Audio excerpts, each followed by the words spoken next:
नमस्कार दोस्तों, स्वागत है आप सभी का BAMS एंड बियॉन्ड में। मेरा नाम है देवाशीष और आप सभी का स्वागत करता हूँ आज के इस वीडियो में, जिसमें हम देखने वाले हैं क्रिया शरीर के मोस्ट एक्सपेक्टेड टॉपिक्स, जो कि पेपर 1 के हम आज इस वीडियो में डिस्कस करने वाले हैं। और इस वीडियो में हम पार्ट ए, जिसमें पूरा आयुर्वेदिक पोर्शन है, और पार्ट बी, जिसमें पूरा मॉडर्न पोर्शन है, ये दोनों भी आज के इस वीडियो में हम कवर करने वाले हैं। और जैसे कि मैंने पहले के वीडियोस में भी कहा है, मेरा ये 100% गारंटी है कि 90% से ज़्यादा क्वेश्चन आपके पेपर में इसी PDF से होंगे। इसके आगे आपको कुछ भी करने की ज़रूरत नहीं। तो मोस्ट आस्क्ड 3 आपके जो डाउट्स हैं, मैं उनको अभी इसी समय वीडियो के स्टार्टिंग में ही क्लियर कर देता हूँ। पहली बात कि ये वीडियो, ये जो इम्पोर्टेंट टॉपिक्स की PDF है, ये पूरे इंडिया में आप अगर कहीं से भी वीडियो देख रहे हैं, किसी भी यूनिवर्सिटी से एफिलेटेड है, सारी ही यूनिवर्सिटियाँ NCISM एफिलेटेड ही होती है।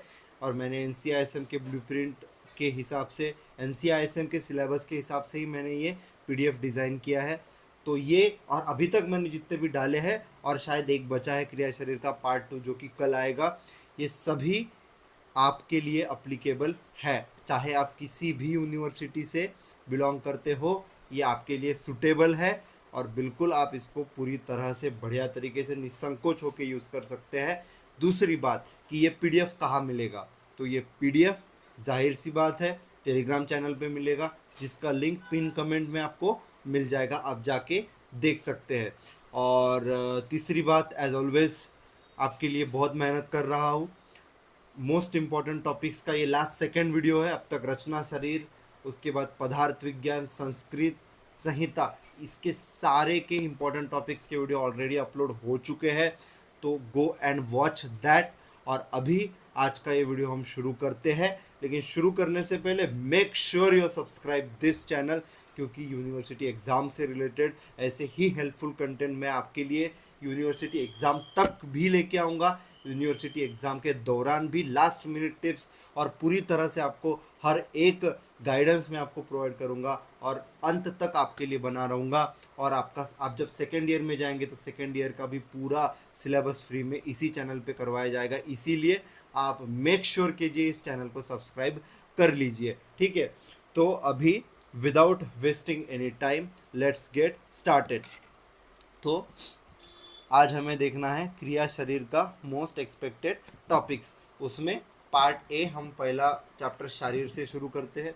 तो उसमें क्या है, क्रिया शरीर, क्रिया शरीर की डेफिनेशन, शरीर की सारी डेफिनेशन, उसके बाद डिस्क्रिप्शन ऑफ शरीर दोष, शारीर दोष एंड मानस दोष। शारीर दोष कौन से होते हैं, त्रिदोष। मानस दोष कौन से होते हैं, रज और तम। और त्रिगुण त्रिदोष संबंध, त्रिदोष पंचमहाभूत, ये जो संबंध है ना, रिलेशन, ये पदार्थ में भी आपको बता चुका हूँ, ये आपको करने हैं, ये बहुत इंपॉर्टेंट है। उसके बाद दूसरा चैप्टर है तुम्हारा, जो कि है बेसिक प्रिंसिपल्स ऑफ आयुर्वेदा। अब इसमें दोष धातु मल मूलम ही शरीरम, इसको आपको एक्सप्लेन करना है। ये एक दोष धातु मल मूलम ही शरीरम, ये इम्पोर्टेंट है, ये आपको करना है, ठीक है। अब आगे बढ़ जाते हैं, इस पे क्वेश्चन एक्सपेक्टेड है। उसके बाद हम आ जाते हैं त्रिदोष के ऊपर। तो त्रिदोष का ये एक जनरल चैप्टर है, जिसमें आपको जनरल पढ़ना पड़ता है त्रिदोष के बारे में। तो देखिए, वात पित्त कफ, इनका जनरल इंट्रोडक्शन आपको देखना है। उसके बाद ऋतु दोष रस गुण संबंध आपको देखने हैं।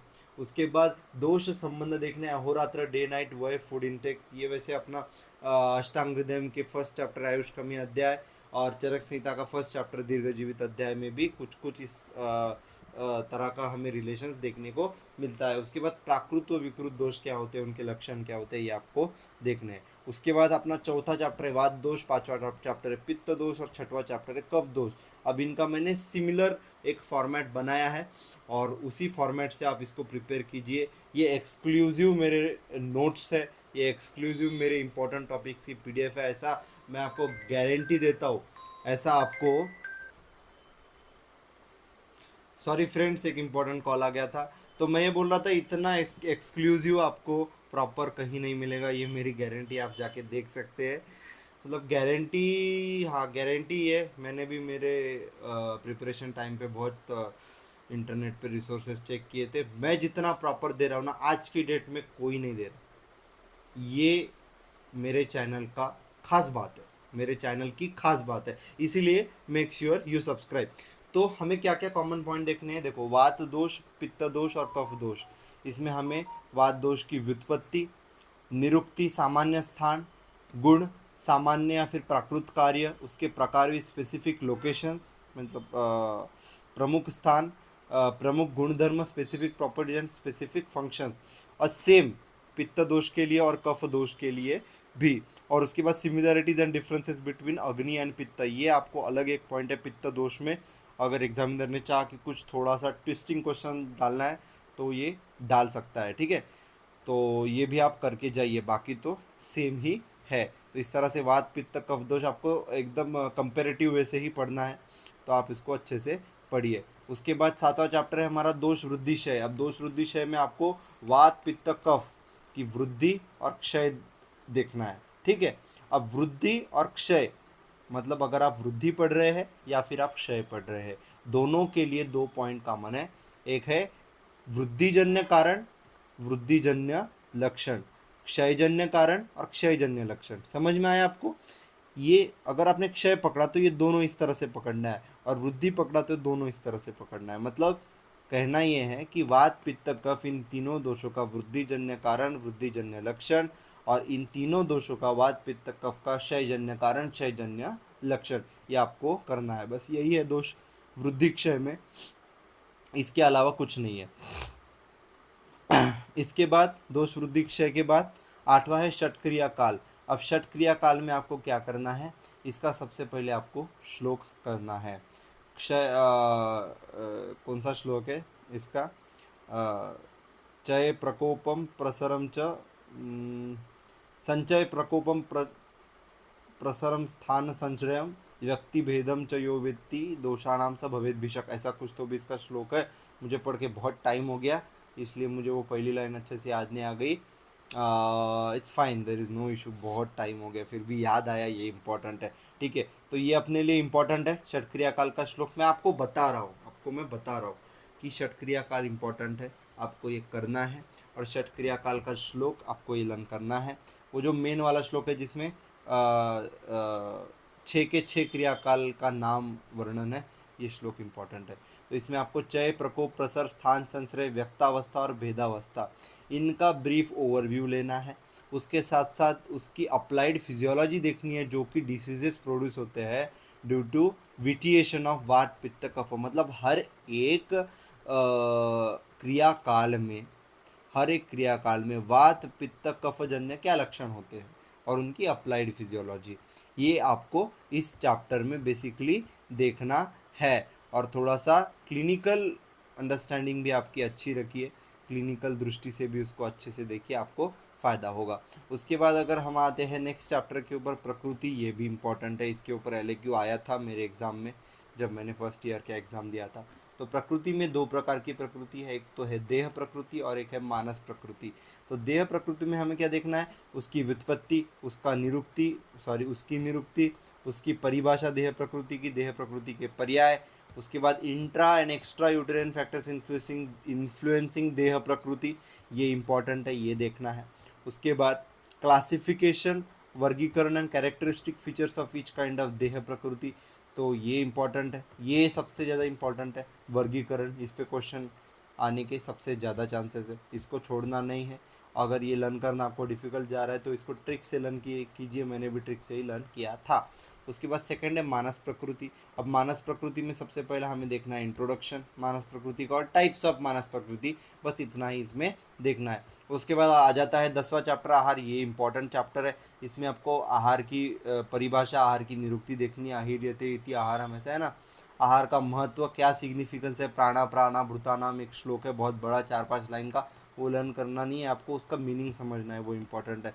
वो आपको आहार महत्व अगर आया तो उसमें लिखने को आपको बहुत आसान होगा। उसके बाद आहार का वर्गीकरण, क्लासिफिकेशन बहुत इम्पोर्टेंट है ना। वो है ना भक्ष्य, पेय, लेह, ऐसे 4 प्रकार है ना। तो अशित, खादित, पीत, लीड, ये आहार का वर्गीकरण आपको दिया हुआ है। उसके बाद आहार विधि विधान, 10 आहार विधि विधान है ना। उष्णम, स्नेहात, स्निग्धम स्नेहात, न अति द्रुतम स्नेहात, न अति विलंब स्नेहात, यह आहार विधि विधान आपको करना है। लेकिन उससे इम्पोर्टेंट है अष्ट आहार विधि विशेषायतन, ये आप गार्ड बांध के रख लीजिए भाई। इस पे क्वेश्चन हमारे यूटी के वक्त पे भी आया था, उसके पहले हमारे सीनियर्स को भी ये क्वेश्चन बहुत बार रिपीट हुआ है। तो ये क्वेश्चन आप छोड़ना बिल्कुल भी अफोर्ड नहीं कर सकते, ये आपको करना ही करना है, अष्ट आहार विधि विशेषायतन। उसके बाद आ जाता है आहार परिणाम कर भाव, ये भी आपको करना है। आसानी है, 6 पॉइंट से मैंने उसको एक ट्रिक से लर्न किया था, ठीक है। तो यूवी कसकस ऐसी कुछ तो भी उसकी ट्रिक थी, छोड़ो ये आपके लिए इम्पोर्टेंट नहीं है, बस मुझे ऐसे ही याद आ गया इसलिए मैंने बोल दिया। उसके बाद आता है 11वां चैप्टर अग्नि। तो अग्नि में आपको क्या करना है, अग्नि का डेफिनेशन, अग्नि की इम्पोर्टेंस, अग्नि के पर्याय, अग्नि के प्रकार, है ना। जैसे कि वात दोष की वजह से कौन सी अग्नि होती है, विषम अग्नि, पित्त दोष की वजह से तीक्ष्ण अग्नि, कफ दोष की वजह से मंदाग्नि, और अलग अलग अग्नि के पर्सपेक्टिव से जो पॉइंट्स दिए हुए हैं वो आपको देखने हैं। उसके बाद उसका स्थानानुसार वर्गीकरण, है ना, जैसे जाठराग्नि हो गया, जिसे कि पाचक अग्नि भी कहा जाता है, स्थानानुसार उसका वर्गीकरण करना है ना। सप्त धातु की अग्नि, पंच महाभूत की अग्नि, ये ऐसे 13 प्रकार अग्नि के मेरे हिसाब से वर्णित है।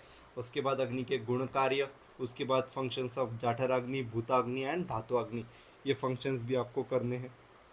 उसके बाद आपको आहार पाक ये करना है। आहार पाक में बोले तो फिजियोलॉजी ऑफ डाइजेशन आ गया अकॉर्डिंग टू आयुर्वेदिक पर्सपेक्टिव। तो इसमें डिस्क्रिप्शन ऑफ अन्नमह स्रोतस, अन्नमह स्रोतस का मूल स्थान क्या है, आमाशय है ना। उसके बाद अवस्था पाक, मधुर अम्ल कटु अवस्था पाक करना है, उसका श्लोक करना है ना। उसमें मधुर अवस्था पाक का क्या श्लोक है, अन्नस्य भुक्त मात्र से षडरसस्य प्रपाकदा मधुराध्यात कफो भावत फेनभूत उदीर्यते। तो ये श्लोक मेरा लन था, अभी मुझे याद आया। तो ये अवस्था पाक करने हैं, आपको विपाक करना है, मधुर अम्ल कटु प्लस विपाकवाद करना है, उसमें से त्रिविध विपाकवाद, मधुर अम्ल और कटु, ये वाला इंपॉर्टेंट है। उसके 2-3 एक्सेप्शन भी देख लीजिए, वैसे अष्टांग हृदय में है तो आपको यहाँ पे भी वो काम आ जाएगा। उसके बाद ग्रहणी पित्तधरा कला, उसका क्या रोल है डाइजेशन में, ये आपको देखना है। उसके बाद सार किट्ट विभाजन क्या है और किस तरह से होता है, ये आपको देखना है। उसके बाद कोष्ठ और उसका वर्गीकरण देखना है, मृदु कोष्ठ, मध्यम कोष्ठ, क्रूर कोष्ठ, ये कौन कौन से दोषों के प्राभुत्व की वजह से होता है। जैसे क्रूर कोष्ठ वात, मृदु कोष्ठ पित्त, और मध्यम कोष्ठ सम दोष या फिर कफ दोष, है ना, मैं बता रहा हूँ, इस तरह से आपको करना है। उसके बाद आ जाता है हमारा पार्ट बी। पार्ट बी में हमारा क्या आ जाता है, पूरा मॉडर्न आ जाता है। अब मॉडर्न में हम क्या करेंगे, सबसे पहले होम्योस्टैसिस देखेंगे। अब होम्योस्टैसिस में सबसे पहले उसकी डेफिनेशन देखेंगे, फिर मैकेनिज्म ऑफ होम्योस्टैसिस मेंटेनेंस हमें करना है, फिर सेल फिजियोलॉजी हमें करनी है, फिर मेम्ब्रेन फिजियोलॉजी करनी है, फिर ट्रांसपोर्टेशन अक्रॉस प्लाज्मा मेम्ब्रेन, ये हमें देखना इंपॉर्टेंट है। उसके बाद आरएमपी, मतलब आरएमपी क्या है, आरएमपी क्या है बताइए, आरएमपी क्या है और एपी क्या है, कमेंट डाउन कीजिए। चलो एक बता देता हूँ मैं, एपी मतलब एक्शन पोटेंशियल, चलो ये भी बता देता हूँ, रेस्टिंग मेम्ब्रेन पोटेंशियल और एक्शन पोटेंशियल, ये भी इंपॉर्टेंट है, ये करना है। उसके बाद एसिड बेस वाटर इलेक्ट्रोलाइट का बैलेंस कैसे मेंटेन रहता है, उसकी फिजियोलॉजी। उसके बाद बेसिक कंपोनेंट्स ऑफ फूड, मतलब न्यूट्रिएंट्स, जैसे कि fat, protein, carbohydrates, macro nutrients, micro nutrients. उसके बाद रेस्पिरेटरी सिस्टम, ये बहुत इंपॉर्टेंट है। अब देखो इस सिस्टम्स में ना फंक्शनल एनाटॉमी इंपॉर्टेंट है ना, तो रेस्पिरेटरी सिस्टम की फंक्शनल एनाटॉमी करनी है। तो इसका मतलब क्या होता है कि नोज से लेकर के एल्वियोलाई तक हर एक पार्ट का पहले एनाटॉमी बतानी है। एनाटॉमी मतलब एनाटॉमी लिखनी नहीं है, एनाटॉमिकल स्ट्रक्चर का सिर्फ नाम लिखना है, जैसे कि वह ब्रोंक्यूल्स हो गया, उसका नाम लिखना है, फिर उसकी अप्लाइड फिजियोलॉजी लिखनी है कि हाँ ये क्या काम करता है, इसका रेस्पिरेशन में क्या रोल है, ये किस तरह से क्या क्या चीज़ें करता है। इस तरह से हमें functional anatomy of respiratory system लिखना है, आरएस बोले तो रेस्पिरेटरी सिस्टम।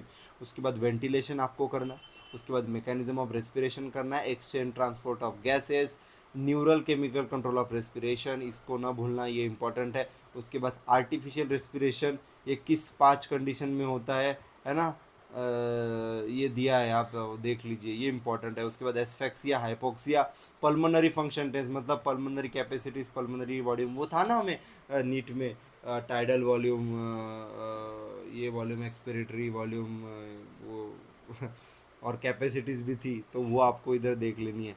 उसके बाद गैस्ट्रो इंटेस्टिनल सिस्टम पे आ जाते हैं, तो इसमें आपको functional anatomy of gastro intestinal tract देख लेना है। उसके बाद physiology of digestive organs and associated glands हमें देख लेनी है। उसके बाद मूवमेंट्स ऑफ गट हमें देख लेने हैं, जैसे कि डेग्लूटिशन, पेरिस्टालसिस एंड डिफिसिएशन। उसके बाद एंटेरिक नर्वस सिस्टम हमें देख लेनी है, और digestion and metabolism of proteins, fats and carbohydrate. ये यहाँ पर ज़्यादा इंपॉर्टेंट है कि प्रोटीन, फैट, कार्बोहाइड्रेट किस तरह से डाइजेस्ट होते हैं, ये आपको वहाँ पर देखना है। उसके बाद वाइटामिन, मिनरल्स, ये देखना है, वो इम्पोर्टेंट है। उसके बाद आता है नर्वस सिस्टम।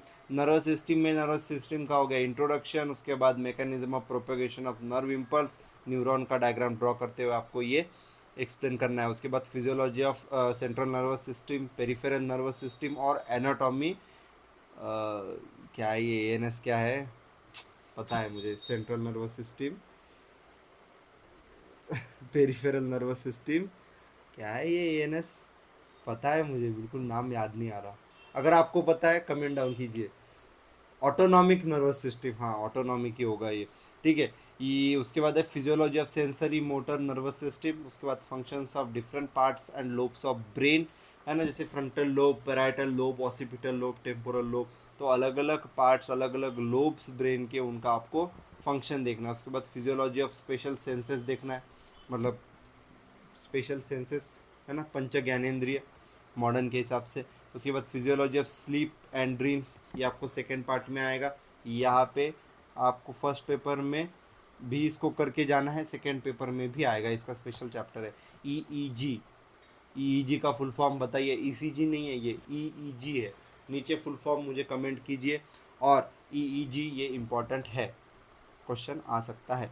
उसके बाद physiology of speech, articulation and temperature regulation, इस पे भी क्वेश्चन आ सकता है। उसके बाद अगर बात करें एंडोक्राइन सिस्टम की, तो एंडोक्राइन सिस्टम में फिजियोलॉजी ऑफ एंडोक्राइन ग्लैंड देखना है।